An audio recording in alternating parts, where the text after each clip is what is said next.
Venkatesh advanced pain clinic నొప్పి మాయం surgery దూరం ఫర్ అపాయింట్మెంట్స్ 9155515563. నమస్కారం. వెల్కమ్ టు ఐ డ్రీమ్ ధర్మ మార్గం విత్ విజిత కార్యక్రమానికి స్వాగతం.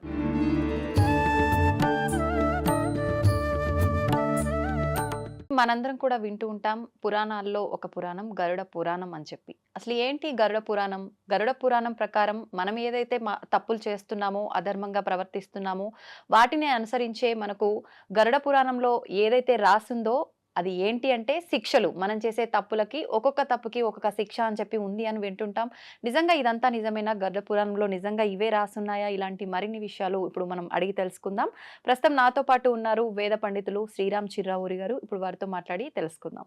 నమస్కారం అండి. శ్రీమాత్రే నమః.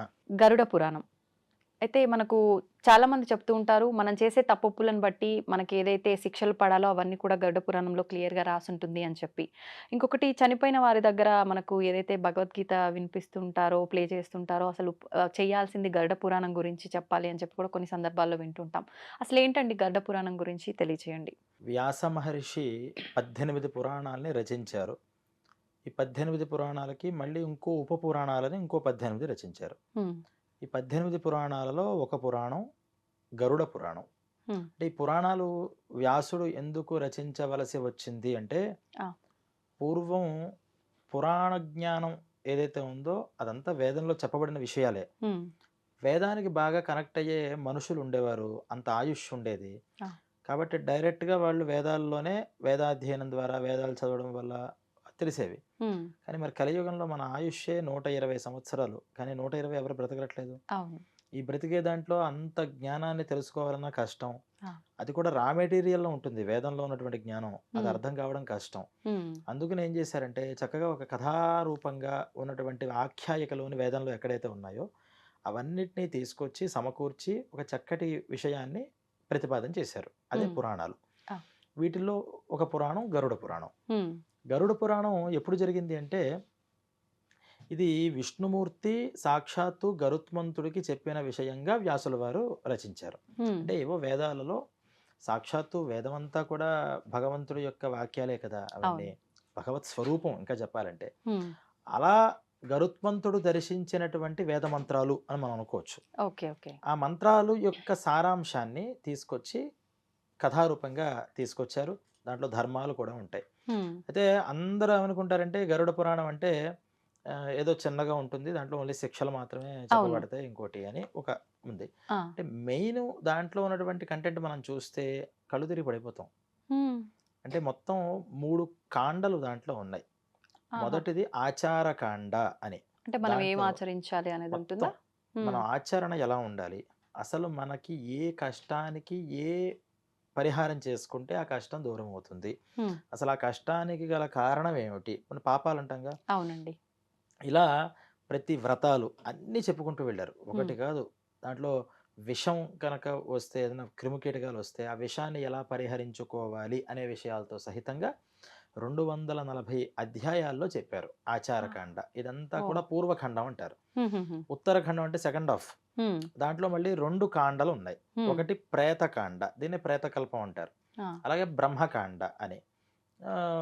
వీటిల్లో ఏం చెప్పారు అంటే, ఇది మళ్ళీ 50 అధ్యాయాలేమో ప్రేతకాండ అంటే ప్రేతకల్పం ఉంది, 30 అధ్యాయాలేమో బ్రహ్మకాండ ఉంది. టోటల్ 320 అధ్యాయాలు.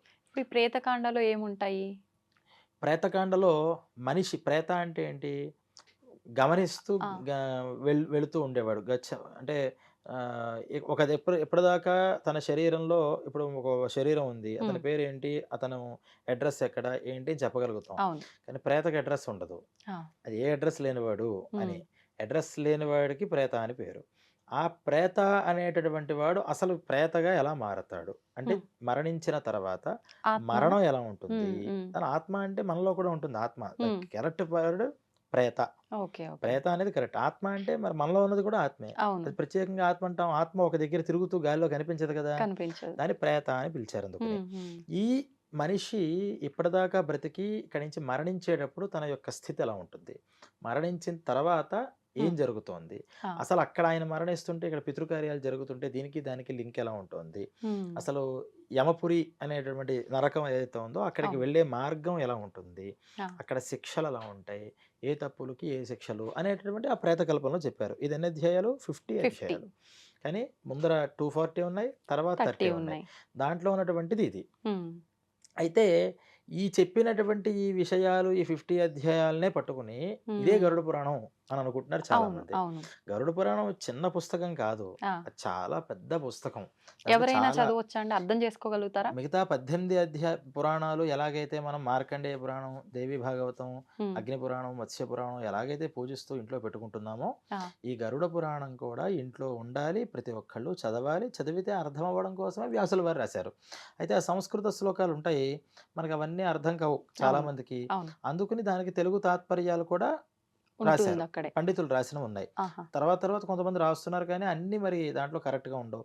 కొన్ని పుస్తకాల్లో ఏం చేశారంటే ఇంత విషయం చెప్పినా మరి అంత చదివే పరిస్థితి ఉండదని కథా సంక్షిప్తంగా చేశారు. అంటే దాంట్లో ముఖ్యమైన విషయాలు వర్ణంలో అవి తీసేసి ముఖ్యమైన విషయాలుగా చెప్పిన మనం అవి కూడా చదువుకోవచ్చు. ఇలా ఈ గరుడ పురాణం అనేటటువంటి దాంట్లో చాలా విషయాలు ఉన్నాయి. కానీ చాలా మందికి ఏంటి డౌట్ అంటే గరుడ పురాణం ఇంట్లో ఉండకూడదు, అది ఉంటే అశుభం కలుగుతుంది. కానీ వాస్తవానికి గరుత్మంతుడు శుభాన్ని తీసుకొచ్చేవాడు, వైనతేయుడు అంటారు ఆయన పేరు. ఆయన ఏం చేస్తాడంటే శుభాలు ఆయన ఎక్కడ ఉంటే అక్కడ శుభం. అందువల్ల విష్ణుమూర్తి ఆలయంలో ముందర ఉండేది ఏంటంటే గరుత్మంతుడే. గరుత్మంతుడికి సాక్షాత్తు విష్ణుమూర్తి చెప్పినటువంటి ధర్మ విషయాలన్నీ కూడా గరుడ పురాణంలో ఉన్నాయి కాబట్టి ఖచ్చితంగా ఇంట్లో ఉండాలి. డౌట్ ఏంటంటే జనాలకి ఇది ఎందుకు చదవకూడదు అనుకుంటున్నారంటే, పోయిన సమయంలో ఇందాక మీరు అన్నట్టు ముఖ్యంగా చదవాల్సింది ఇది అని ఎందుకన్నారు? ఆ సమయంలో అయినా కనీసం ఈ గరుడ పురాణం కనుక విన్నట్లయితే ఈ కొడుకులకి వీళ్ళకి ఆ మనస్సులో ఒక ధైర్యం వస్తుంది. అప్పటిదాకా ఎక్కడికి వెళ్ళిపోయాడో మన కంటి ముందర తిరుగుతున్న మనిషి అనే ఒక బాధ ఉంటుంది కదా, ఆ బాధ అంతా కూడా దూరం అయ్యి ఈ మనిషి జీవనం ఇలా జరుగుతోంది, ఇది ఇక్కడ వెళుతున్నాడు కాబట్టి మనం ఏం చేయాలి కొడుగ్గా అంటే శ్రద్ధగా శ్రాద్ధ క్రియలు పితృకార్యాలు అన్నీ చేయాలి అని తెలుస్తుంది అని అప్పుడు చదవమన్నారు. తప్పితే ఇది అప్పుడు చదివేది కాబట్టి ఇంకెప్పుడు చదవకూడదు అనేది కాదు. అయితే అన్ని శిక్షల గురించే ఉంది అని ఇంకొకటి తెలియడం వల్ల కూడా, అంటే దీన్ని ఇంట్లో పెట్టుకోవడము వల్ల అశుభము, లేదంటే అమ్మో మనం ఏం పని చేసినా కూడా దీనికి ఏ శిక్ష పడుతుందని ఒక భయం కూడా మొదలవుతుంది ఇవన్నీ తెలుసుకుంటే అనే ఒక ఆలోచన కూడా ప్రతి ఒక్కరిలో ఉంటుంది. ఉండాలి కదా, వాస్తవానికి ఆ భయం ఉండాలి. మనం లా బుక్ ఉందనుకోండి, ప్రతి లాయర్ ఏం చేస్తాడు, అలా లా బుక్ ని పెట్టుకుంటాడు. రాజ్యాంగాన్ని ఫాలో అవ్వాలి, అవ్వకపోతే ఏముంటుంది అనేటటువంటి విషయాలు ప్రతి ఒక్కరు కూడా రాజ్యాంగాన్ని అవగాహన చేసుకోవాలి అంటాం మనం. రూల్స్ తెలియాలి కదా మనకి. చిన్నప్పటి దగ్గర నుంచే వాస్తవంగా ఈ గరుడ పురాణాన్ని చూపించి చదివి, ఓ ఇలా ఉంది దీంట్లో విషయం, నువ్వు ఇలా చెయ్యాలి, ఇలా చేయడం వల్ల నీకు ఇలా ఇబ్బందులు కలుగుతాయి, ఇలా ఉంటే నువ్వు మంచిగా ఉంటాయి అని చెప్తే ఖచ్చితంగా ఒక పాపం పనో తప్పు పనో చేస్తున్నప్పుడు లోపల పాప భీతి అంటారు, ఆ భీతి పూర్వం ఉండేది, చెప్పేవారు. అంటే పురాణాలు డైరెక్ట్ గా ప్రింటింగ్ లో లేకపోయినా ఈ పురాణాల్లో ఉన్న విషయాలు ఖచ్చితంగా ప్రతి ఇళ్లలో ఉండేవి. అందువల్లే అసుర సంధ్య వేళ పడుకోకూడదురా, రాక్షస బుద్ధులు వస్తాయి అని చెప్తూ ఉంటారు. అంటే ఎప్పుడు ఏ పాపం చేస్తే ఏది జరుగుతుంది అనేది మన ఇళ్లలోనే ఉండేది, ప్రింటింగ్ లేవు కదా అప్పుడు. మన ఇళ్లలోనూ లేవు, కనీసం ప్రింటెడ్ పుస్తకాలు అయినా పెట్టుకుంటే ఆ పుస్తకం ద్వారా అయినా మనం తెలుసుకోవాలి. కానీ ఇది తెలిస్తే ఎక్కడ మనం భయం పడి పాపం చేయడం మానేస్తాము అంటే మనం ఇంకా ఇంకా ఇంకా పాపాలు చేయడానికి ఎక్కువ అవకాశం ఉంటుంది. అందువల్ల పాపం ఫస్ట్ మనకు తెలియాల్సింది ఏంటంటే, ఈ మానవ జన్మ వచ్చిన తర్వాత మనం జాగ్రత్తగా దీన్ని ఎలా లీడ్ చేయాలి అని తెలియాలి. ఏది చేయాలి ఏది చేయకూడదు అనేది ఫస్ట్ తెలియాలి. ఏదో పొరపాటున చేయకూడని పని చేసాం, పొరపాటున అంటే కావాలని కాదు, తెలియక చేసాం, దానికి ఎలా ప్రాయశ్చిత్తం చేసుకోవాలి, అందులో అది కూడా ఉంటుందా అని కూడా ఎలా ప్రాయశ్చిత్తం చేసుకోవాలి. ఈ 3 అంశాలు తెలిస్తే చక్కగా మన మానవ జీవితం అంతా లైఫ్ చేసేసుకోవచ్చు. ఎందుకంటే పశువులు పక్షులు ఈ పని చేసుకోలేవు కదా, ఏం చేయాలి ఏం చేయకూడదు ఏం తెలియదు. వాటికి ఉన్నది ఏంటంటే ఆహారం, దాన్ని ఎలాగో అలాగా సంపాదిస్తాయి. వాటికి కూడా కొన్ని నియమాలు ఉన్నాయి. ఆశ్చర్యం ఏంటంటే పశువులు ఆ నియమాన్ని అతిక్రమించవు. సింహానికి విపరీతమైన ఆకలి వేస్తున్నా అది గడ్డి కానీ ఆకులు కానీ తినదు. దానికి కావాల్సిన వేట కోసమే అది తిరుగుతుంది. ఒక జింకలో లేకపోతే కుందేళ్ళలో ఆవులో ఎంత ఆకలి వేసినా ఎదురుకుండా అక్కడ మాంసాలు కనిపించినా దాని జోలికి వెళ్ళదు. అది సాధుజీవి కాబట్టి ఇవే తింటుంది. కానీ మనిషికి ఉన్నటువంటిది ఏంటంటే ఏదైనా తింటాడు, ఏదైనా చేస్తాడు, వావి లేదు, వరస లేదు, ఏదీ లేదు. పశువులకు కూడా ఉన్నాయి చాలా వాటికి చెప్పే ధర్మాలు. మనిషికి ఇంకా ఎక్కువ ఉన్నాయి కానీ వాటికి ఉండే బేసిక్ ధర్మాలు కూడా వదిలిపెట్టేస్తున్నాడంటే కారణం ఏంటంటే ఇది చేస్తే ఏమవుతుంది, ఇలా చేయకపోతే ఏమవుతుంది అనే నాలెడ్జ్ లేకపోవడం. కానీ అప్పుడు పశువులతో పోలిస్తే వాటికి లేని జ్ఞానం మనకుంది, చాలా మార్చుకునే అవకాశం ఉంది. అన్ని మనకున్నాయి గానీ తప్పులు కూడా మనమే చేస్తున్నాం. తప్పులు కూడా మనమే చేస్తున్నాం. అంటే అందుకనే ఈ విషయాన్ని తెలుసుకోవాలి ప్రతి ఒక్కళ్ళు ఈ రోజుల్లో ఇంకా చాలా అవసరం. ఎందుకంటే ప్రతిదానికి ఒక క్వశ్చనింగ్ అనేది చేస్తున్నారు. అవును. ఎందుకు ఇలాగే చేయాలి, ఎందుకు అలాగే చేయాలి. పూర్వం రోజుల్లో నాకు తెలిసి మీ చిన్నతనాల్లో కూడా ఎవరు కూడా ఎందుకు ఇలాగే చేయాలి, ఎందుకు ఇలా చేయాలి అని అడగలేదు. పెద్దవాళ్ళు చెప్పారు, చేసుకోవాలి, వెళ్ళిపోవాలి. అంతే. కానీ ఇప్పుడు చిన్న చిన్న పిల్లలు 5 years పిల్లల దగ్గర నుంచి చూస్తే దేవుడు దండం పెట్టుకోమంటే ఎందుకు వై అనే క్వశ్చన్ ఫస్ట్ వస్తుంది. ఎందుకు పెట్టుకోవాలి అని. ఎందుకు పెట్టుకోవాలి అనే దాన్ని అప్పటి నుంచి మనం నేర్పిద్దాము అంటే నేర్చుకోవడంలోనే ఉంటుంది తప్పితే ప్రాక్టికల్ నాలెడ్జ్ ఉండట్లేదు. అందుకని పూర్వీకులు ఏం చేశారంటే ఫస్ట్ ప్రాక్టికల్స్ చేయగా నీకే దాని విషయం అర్థమవుతుంది. అది మన సంస్కృతికి గొప్పదనం అన్నారు. అంటే ఇప్పుడు కనీసం మన క్వశ్చన్ వాడు వేస్తున్నప్పుడు మనం ఒక పరిపూర్ణ అవగాహనతో పెద్దవాళ్ళు కనుక చేస్తే ఆటోమేటిక్గా మనం కూడా ఏదైనా చిన్నగా అయినా అంటే పూర్తిగా ఎక్స్ప్లెనేషన్ చేయకూడదు కూడా వాస్తవానికి పిల్లలకి. తగుమాత్రంగా ఎంత చెప్పాలో అంతే చెప్పాలి. ఒకేసారి అంత జ్ఞానాన్ని తీసుకెళ్లి వాళ్ళ బుర్రలో పెట్టినా అది ఎక్కదు. ఎక్కకపోగా వేరే వక్రగతిగా మైండ్లోకి పడితే వాళ్ళు ఇంకా దాని మీద క్వశ్చనింగే అలవాటు అవుతుంది తప్పితే నమస్కారం మాత్రం జీవితంలో ఎప్పటికీ చేయడు. అందుకుని ఏమన్నారంటే ఈ పురాణ జ్ఞానాన్ని తెలుసుకోండి. ఈ గరుడ పురాణంలో ఫస్ట్ చేస్తే పుణ్యాల విషయం తర్వాత ఏం చేయకూడదు, చేయడం వల్ల నువ్వేమవుతావు అని ఒక్క సినిమా కింద చూపించేస్తే దాన్ని ఖచ్చితంగా ఆ పాపం పని చేస్తున్నప్పుడు అక్కడ మనకి ఒకసారి రీల్ తిరుగుతూ ఉంటుంది. విని ఉంటాడు కదా.